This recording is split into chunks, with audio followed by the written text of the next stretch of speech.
അപ്പോ നിങ്ങളുടെ dream job അതിലേക്കുള്ള എല്ലാ കടമ്പകളും നിങ്ങൾ ചാടിക്കടന്നു. ഇനി മുന്നിലുള്ളത് ഒരൊറ്റ കാര്യം മാത്രം, ആ ഫൈനൽ ടെസ്റ്റ്, ഇന്റർവ്യൂ.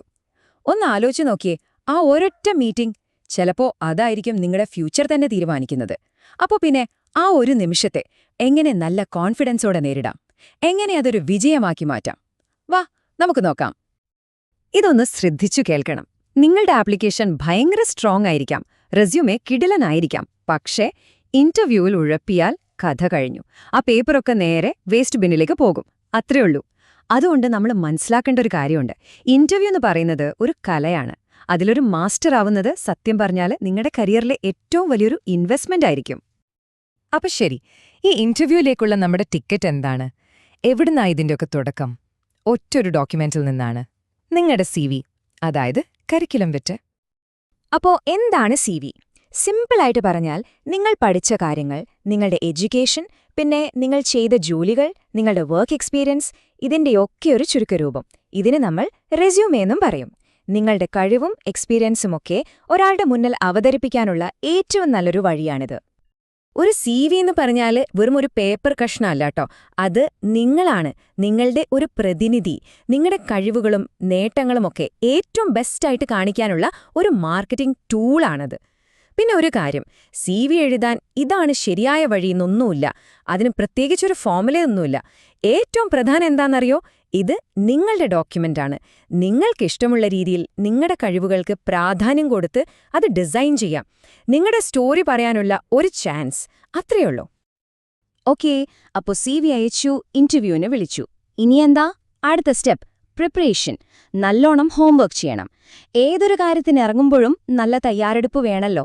അതുപോലെ തന്നെ നിങ്ങളുടെ കോൺഫിഡൻസിന്റെ അടിത്തറ എന്ന് പറയുന്നതേ ഈ തയ്യാറെടുപ്പാണ്. ഇന്റർവ്യൂവിനെ നമുക്കൊരു സെയിൽസ് മീറ്റിംഗ് പോലെ കാണാം. നിങ്ങൾ സെയിൽസ് പേഴ്സൺ, ഇന്റർവ്യൂ ചെയ്യുന്നയാള് ഒരു ബയർ. അപ്പോൾ എന്താണ് പ്രോഡക്റ്റ്? അത് നിങ്ങൾ തന്നെയാണ്. നിങ്ങളുടെ കഴിവുകൾ, ഈ കമ്പനിക്ക് നിങ്ങളെക്കൊണ്ട് എന്ത് ഗുണമുണ്ട് എന്നവരെ പറഞ്ഞ് മനസ്സിലാക്കണം. അതെ, സെൽ യുവർ സെൽഫ്, അതാണ് പോയിന്റ്. ഒരു നല്ല ഇന്റർവ്യൂവിന് പോകുന്നതിന് മുൻപ് ഒരു ചെക്ക് ലിസ്റ്റ് ഉണ്ടാക്കുന്നത് നല്ലതാണ്. ഒന്നാമത്തെ കാര്യം, ആ കമ്പനിയെക്കുറിച്ച് നന്നായിട്ടൊന്ന് റിസർച്ച് ചെയ്യുക. അവരുടെ പ്രോഡക്ട്സ് എന്തൊക്കെയാണ്, സർവീസസ് എന്തൊക്കെ, മാർക്കറ്റിൽ അവരുടെ പേരെന്താണ്, ഇതൊക്കെ അറിഞ്ഞിരിക്കുന്നത് നിങ്ങൾക്ക് നല്ലൊരു എഡ്ജ് തരും. 2, ഇന്റർവ്യൂ നടക്കുന്ന സ്ഥലം എവിടെയാണെന്ന് കറക്റ്റായിട്ട് മനസ്സിലാക്കി വെക്കുക. പറ്റുമെങ്കിൽ തലേദിവസം ഒന്ന് ആ വഴിക്ക് പോയി നോക്കുന്നത് വഴിയിലുള്ള ടെൻഷൻ ഒഴിവാക്കാൻ നല്ലതാണ്. പിന്നെ എപ്പോഴും ഒരു 5-10 മിനിറ്റ് മുൻപേ അവിടെ എത്താൻ ശ്രമിക്കുക. ലേറ്റ് ആകുന്നത് ഒരു നല്ല തുടക്കമല്ല, അല്ലേ? അവസാനമായിട്ട് നിങ്ങളുടെ ബാഗില് കുറച്ച് എക്സ്ട്രാ റെസ്യൂമേ കോപ്പികൾ, ഒരു നോട്ട് പാഡ്, പേന, ഇതൊക്കെ കയ്യിൽ കരുതുന്നത് ഒരു പ്രൊഫഷണൽ ടച്ചാണ്. ഇനി ഡ്രസ്സിന്റെ കാര്യം. ഫസ്റ്റ് ഇംപ്രഷനിൽ വസ്ത്രധാരണത്തിന് വലിയൊരു പങ്കുണ്ട്. പുരുഷന്മാരാണെങ്കിൽ ജീൻസ് ഒഴിവാക്കുന്നതാണ് നല്ലത്. നല്ലൊരു ഫോർമൽ പാൻസ്, കോളറുള്ള ഷർട്ട്, വേണമെങ്കിൽ ഒരു ടൈ, ഒരു കോട്ട്, ഇതൊക്കെയാണ് ബെസ്റ്റ്. സ്ത്രീകളാണെങ്കിൽ ഒരുപാട് ഇറക്കം കുറയാത്ത സ്കേർട്ട് അല്ലെങ്കിൽ ഒരു ഫോർമൽ ഡ്രസ്, അതുമല്ലെങ്കിൽ ഡ്രസ് പാൻസിന്റെ കൂടെ നല്ലൊരു ബ്ലൗസോ ബ്ലേസറോ ഇടാം. സിമ്പിൾ ആൻഡ് പ്രൊഫഷണൽ, അതാണ് നമ്മുടെ ലക്ഷ്യം. Okay, dress ready. ഇനി കുറച്ച് ഫൈനൽ ടച്ചപ്പ്. മുടിയൊക്കെ നല്ല വൃത്തിക്ക് ചീകി ഒതുക്കുക. നഖങ്ങളൊക്കെ വെട്ടി ക്ലീൻ ആക്കിയിട്ടുണ്ടെന്ന് ഉറപ്പാക്കുക. പിന്നെ പെർഫ്യൂം ഒരുപാട് അടിക്കരുത്, വളരെ ലൈറ്റായിട്ട് മതി. പല്ല് തേക്കണം, ഡിയോഡ്രന്റ് ഉപയോഗിക്കാൻ മറക്കരുത്. ഇതൊക്കെ ബേസിക് കാര്യങ്ങളാണെങ്കിലും വളരെ ഇമ്പോർട്ടന്റ് ആണ്. അതുപോലെ ഒരുപാട് ആഭരണങ്ങളും ഓവർ മേക്കപ്പും ഒഴിവാക്കുന്നതാണ് ഒരു പ്രൊഫഷണൽ ലുക്കിന് നല്ലത്. അപ്പോ എല്ലാ തയ്യാറെടുപ്പും കഴിഞ്ഞു. നമ്മൾ ആ മെയിൻ ഇവന്റിലേക്ക് കടക്കുകയാണ്, നേരെ ഇന്റർവ്യൂ റൂമിലേക്ക്. ഇനി അവിടെ എങ്ങനെ തകർക്കാമെന്ന് നോക്കാം. ഓക്കെ, നിങ്ങൾ ആ റൂമിലെത്തി. ഇന്റർവ്യൂ ചെയ്യുന്നവരുടെ മുന്നിലിരിക്കുന്നു. What next? ഇനി എന്തു ചെയ്യും? സംസാരിക്കുമ്പോൾ നമ്മൾ കുറച്ച് കാര്യങ്ങൾ ശ്രദ്ധിക്കണം. ഏറ്റവും പ്രധാനം സത്യസന്ധത. ഒരു ചോദ്യത്തിന് ഉത്തരം അറിയില്ലെങ്കിൽ എനിക്കറിയില്ല എന്ന് പറയാൻ ഒരു മടിയും വിചാരിക്കരുത്. അത് നല്ല ക്വാളിറ്റിയാണ്. പിന്നെ നിങ്ങളുടെ ശബ്ദം ഒരുപാട് ഉറക്കുകയും വേണ്ട, ഒരുപാട് പതിയേയും വേണ്ട. നല്ല കോൺഫിഡന്റ് ആയിട്ട് സംസാരിക്കുക. ഒരു കാരണവശാലും അവരുമായി തർക്കിക്കാൻ നിൽക്കരുത്. ഓരോ ചോദ്യത്തിനും ചാടിക്കയറി ഉത്തരം പറയുന്നതിനു പകരം ഒന്ന് ആലോചിക്കാൻ കുറച്ച് സമയമെടുക്കുന്നത് വളരെ നല്ലതാണ്.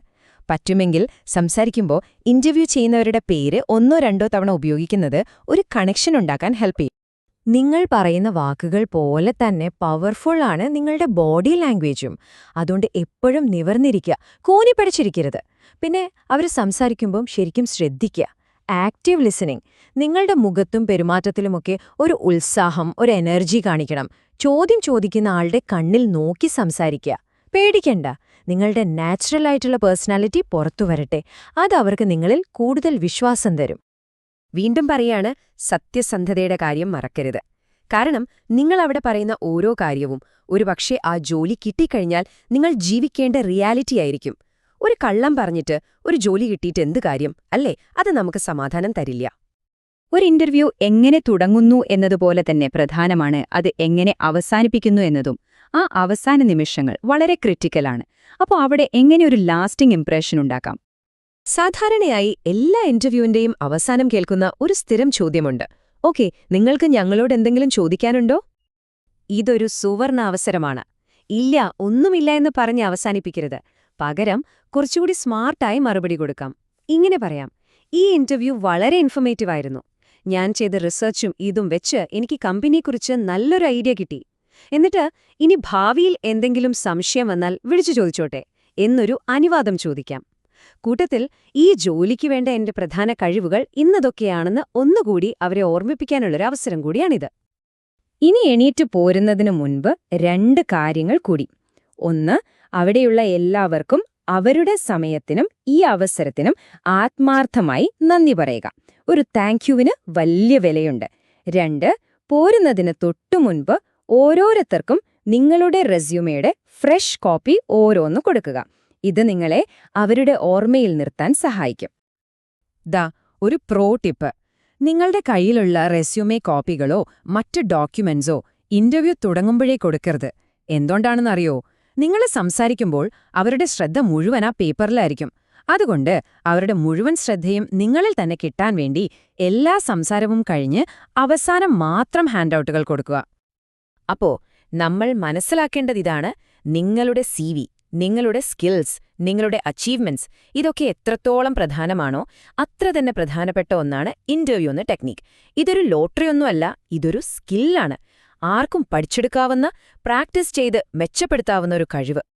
ഓർക്കുക, ഇന്റർവ്യൂ ഒരു ടെസ്റ്റല്ല, അതൊരു സ്കില്ലാണ്. അപ്പോൾ ആ സ്കിൽ മാസ്റ്റർ ചെയ്ത് നിങ്ങളുടെ സ്വപ്നങ്ങളിലേക്ക് ഒരു ചുവട് കൂടി മുന്നോട്ട് വെക്കാൻ നിങ്ങൾ റെഡിയാണോ?